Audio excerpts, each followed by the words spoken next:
and someone across the space already knows whether you're a threat, a friend, or someone they want to talk to, all from a single glance. Today, we're getting into how eyes communicate, specifically the neuroscience of what a gaze actually triggers in the brain, what different eye behaviors actually signal versus what we think they signal, and why the same look can mean completely opposite things depending on where in the world you are. By the end of this episode, you'll have a genuinely different relationship with every conversation you walk into. And to break all of this down, I've got someone who's been deep in this research. Let's get into it. So the thing that gets me every time I come back to this topic is just how much is happening before anyone opens their mouth. Like, we treat conversation as this verbal thing, but the eyes are already running a whole parallel channel. Right, and I think most people kind of know that intuitively, but they don't know the mechanics of it. So let's start at the foundation. What actually is eye contact in a research sense? So in psychology, eye contact is treated as a specific nonverbal signal. And this is important. It's distinct from general facial expression. What makes it different is that it's mutual. A smile can happen with nobody watching. Eye contact, by definition, requires two people looking back at each other at the same moment. That mutuality is what gives it so much weight. Oh, that's actually a really clean distinction. It's not just about what your face is doing, it's about this shared moment between two people. Exactly. And according to NeuroLaunch, researchers have spent decades cataloging what different gaze patterns tend to signal. And one thing becomes clear really fast. Eye contact isn't a single behavior. It's a cluster of them. The direction of the gaze, the duration, the intensity, they all carry different information simultaneously. So it's not just are you looking at me or not, it's how long, how intensely, where exactly. Precisely. And this is where it gets interesting because eye contact has been studied across communication sciences, social psychology, and multiple other disciplines, according to Springer's research on measuring eye contact in human interactions. It's one of those topics that cuts across fields because it's so fundamental to how humans actually connect. And it's not just a human thing, right? Like there's something almost primal about it. That's the thing. NeuroLaunch points out that newborns show a preference for direct gaze almost immediately after birth, which suggests that this sensitivity to eye contact is wired in, not learned. You don't have to be taught to respond to someone looking at you. It's already there. Wait, newborns? Like fresh out of the hospital newborns? Yeah. Almost immediately after birth, which tells you something profound about how deep this runs in us as a species. Okay, so before we get into the brain stuff, I want to talk about something that I think a lot of people don't think about, which is that the same eye contact that reads as confident and engaged in one place can read as completely disrespectful somewhere else. This is so important, and it gets overlooked constantly. According to EBSCO's research on eye contact across cultures, in most Western societies, we're talking Western Europe, the US, Canada, Australia, maintaining eye contact is considered polite, a symbol of self-confidence and honesty. But in many non-Western cultures, making eye contact is seen as disrespectful. Like, the exact same behavior carries opposite meanings. Exactly. EBSCO specifically calls out parts of East Asia, the Caribbean, and parts of Africa as places where direct eye contact can be perceived as inappropriate. And in cultures that emphasize respect for social hierarchy, people might actively avoid eye contact with elders or superiors as a sign of respect, not disrespect. So if you're from a Western background and you're in one of those contexts, you might be trying to show respect by holding eye contact and actually coming across as confrontational. And that's exactly the kind of misunderstanding EBSCO flags. What's considered polite in one context can be viewed as offensive in another. And neither person is wrong, they're just operating from completely different cultural scripts. That's a really humbling reminder that so much of what we think is universal human behavior is actually pretty culturally specific. And NeuroLaunch makes this point too. The right amount of eye contact is far more culturally negotiated than most people assume. Even within Western contexts, pushing past a comfortable mutual gaze tends to read as intensity rather than warmth. There's a window, and it's narrower than people think. Okay, so I have to ask, because I think everyone's had this experience. You're on a date or in a job interview and you're like, am I making too much eye contact? Am I making too little? Is there actual research on this? So NeuroLaunch says comfortable mutual gaze tends to average just a few seconds at a time. And Science of People has this really useful framing. They say your eyes are the most honest part of your face, but they are not a lie detector. They're a live feed of where your attention goes and how you feel moment to moment. A live feed. I love that. And Science of People also notes that recent research, Harrison and colleagues, published in PNAS in 2021, found that two people's pupils can actually fall into sync as their attention locks together.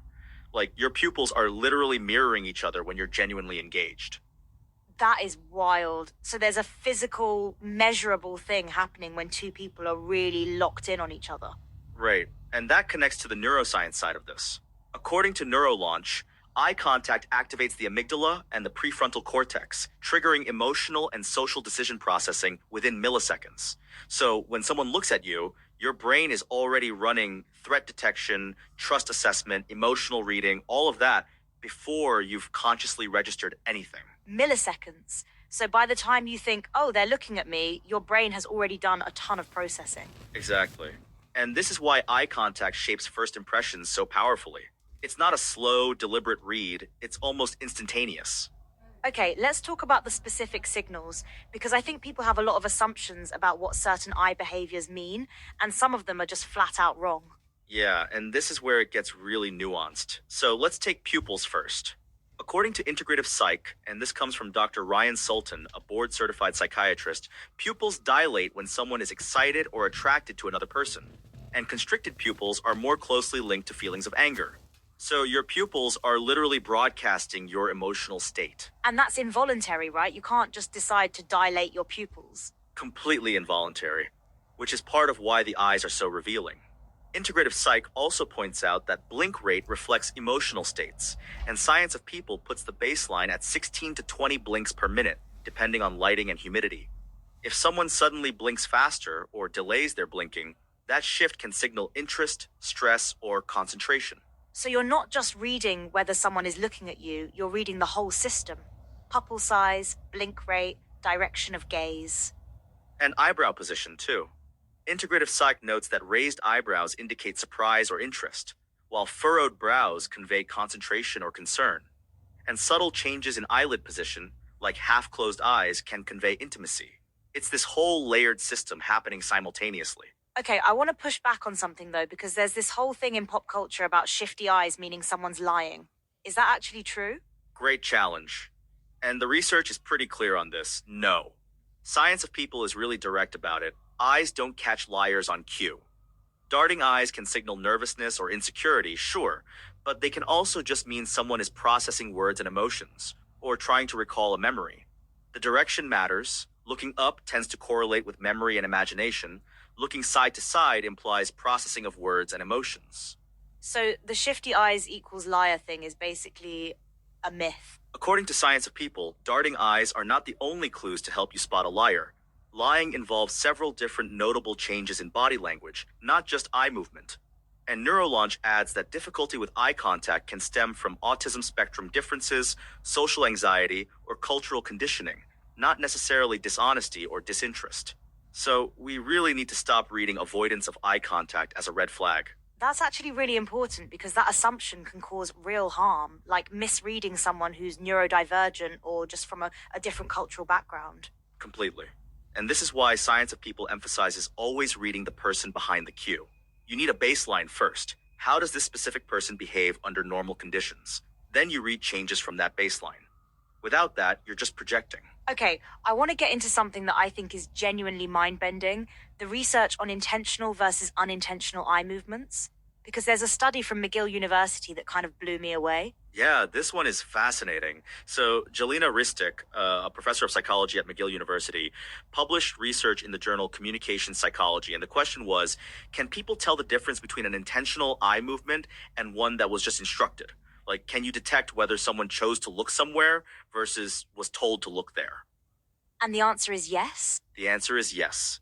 They recorded people making intentional versus instructed eye movements, clipped the footage just before the actual movement happened, and had about 80 participants predict which way each person would look. And people could detect the intention from the subtle pre-movement cues alone.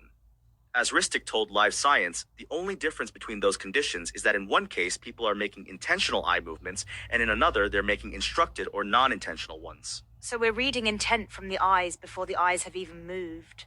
That's almost eerie. It really is. And Life Science notes that this line of research could lead to a better understanding of how people with conditions that affect social skills, like autism, process these subtle nonverbal cues. Because if the ability to read intentional gaze is part of what's different in how some people process social information, that's a really meaningful insight. That's a really compassionate application of the research. It's not just about reading people better, it's about understanding why some people find that harder. Exactly. And Ristik's framing is really good on this. She says they're trying to find the reason for why our brain engages with social information differently. It's not about labeling people, it's about understanding the mechanism. Okay, I want to get into micro expressions now because this is where it gets almost cinematic. Like, there's a whole layer of communication happening that's almost too fast to consciously catch. So, microexpressions are facial movements with extremely short duration and small amplitude. And according to a 2025 comprehensive review published in MDPI's journal Information, they can reveal an individual's potential true emotions. The key word there is true. These are the leakages that happen before you can consciously control your expression, And they're happening in the eyes specifically? heavily in the eyes. And here's where a nature study by Miho Iwasaki and Yasuki Noguchi gets really interesting. They found that brief emotional changes in the eyes, these microexpressions, last between 1/5 and 1/25th of a second. They're thought to reflect true emotions, and the eyes are where genuine versus fake expressions diverge most clearly. How so? So, the nature study explains that both genuine and fake smiles share a contraction of the zygomaticus major muscle. That's the one that pulls up the corners of your mouth. But only a genuine smile recruits the orbicularis oculi muscle around the eyes. That contraction causes the crow's feet wrinkle at the corners of the eyes. So, the eyes are literally the tell for whether a smile is real. So you can fake a smile with your mouth, but you can't really fake it with your eyes. That's what the research suggests.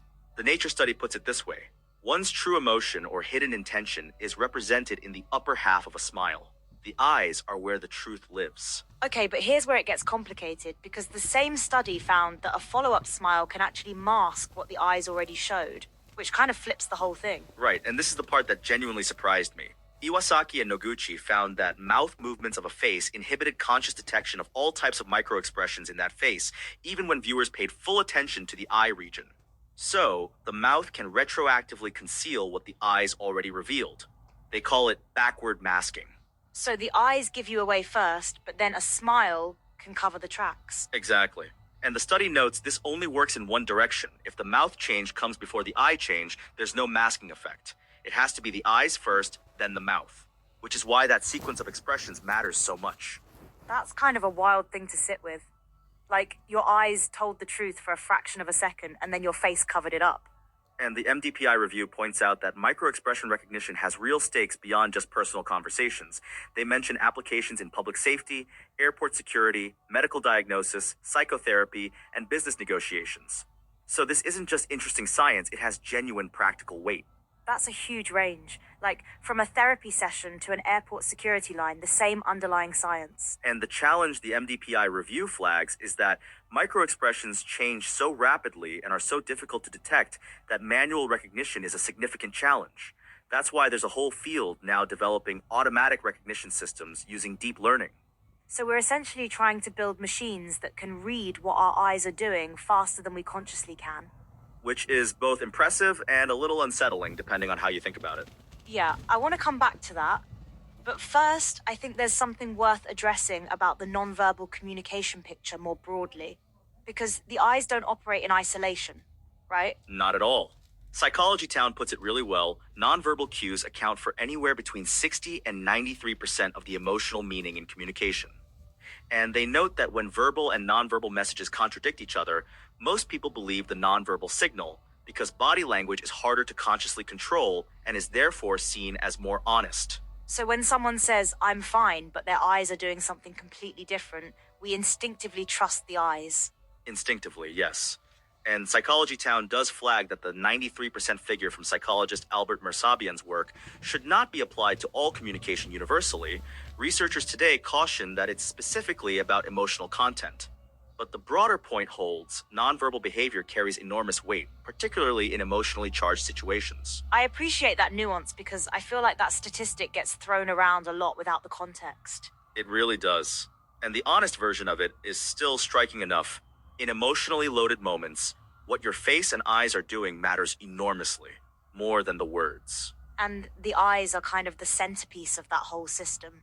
Integrative psych describes it as the eyes being the window to the soul. And while that phrase is ancient, the science is actually catching up to it.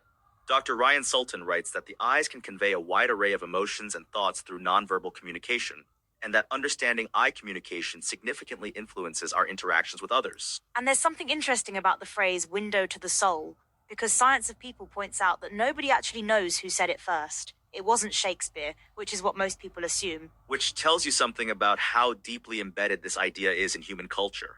It predates attribution. It's just something humans have always known. Okay, so let's bring this home, because I think there's a really practical takeaway here that I want to make sure we land on. So, here's what I think the research is really telling us. The eyes are a live feed. That framing from Science of People is the one that sticks with me. They're broadcasting your attention, your emotional state, your level of engagement in real time. But they're not a simple code you can just decode. Right, because context matters, culture matters, the individual matters. Exactly. And I think the most useful thing you can take from all of this is the baseline concept. Before you read any single IQ, you need to know how that specific person normally behaves. Changes from their baseline are where the real signal is. And stop assuming that avoiding eye contact means someone is lying or disinterested, because it might mean they're neurodivergent, or from a culture where that's the respectful thing to do, or just thinking hard. That's a big one. NeuroLaunch is really clear on this. Difficulty with eye contact can stem from autism spectrum differences, social anxiety, or cultural conditioning. Not dishonesty, not disinterest. We need to hold that assumption much more loosely. And the micro-expression piece, the fact that genuine emotion shows up in the eyes before you can consciously manage it, that's kind of a reminder that authenticity is hard to fake at the level of the face. And the nature studies finding that a smile can mask what the eyes already showed, that's a reminder that we're all doing this constantly. Managing our expressions, trying to present a certain face, but the eyes get there first. Every time. So when you step back from everything we've covered today, the neuroscience, the cultural differences, the micro-expressions, the intentional gaze research, what's the thread that ties it all together for you? I think it's this. The eyes are the oldest communication system we have. Newborns respond to direct gaze before they can do almost anything else. The amygdala processes a look in milliseconds. Cultures across the world have built entire social codes around what a gaze means, and yet we walk through most of our conversations barely paying attention to any of it. Yeah, and I think what this episode does is give you a framework for actually paying attention. Not in a creepy, hyper-analytical way, but in a way where you're more present to what's actually being communicated. And more humble about what you think you're reading. Because the research is pretty consistent that we overinterpret and misread IQs all the time, especially when we're applying our own cultural assumptions to someone else's behavior. Here's what this really comes down to. The eyes are doing something words genuinely cannot. They're running a real-time emotional broadcast that your brain is already receiving and processing before you've consciously caught up. The question is whether you're paying enough attention to tune in. And the next time someone tells you they're fine, watch the eyes. Not to catch them out, but because that's where the real conversation is happening. We started this episode with the idea that a single glance can communicate everything before a word is spoken. And what the research shows is that's not poetic license, that's neuroscience. The amygdala fires in milliseconds. Pupils sync up when attention locks. Micro-expressions leak truth in 1/25th of a second. The eyes were always saying more. We just needed the science to catch up and confirm what humans have always sensed. Thanks for being here on Co-Pilot Podcasts, and next time you're in a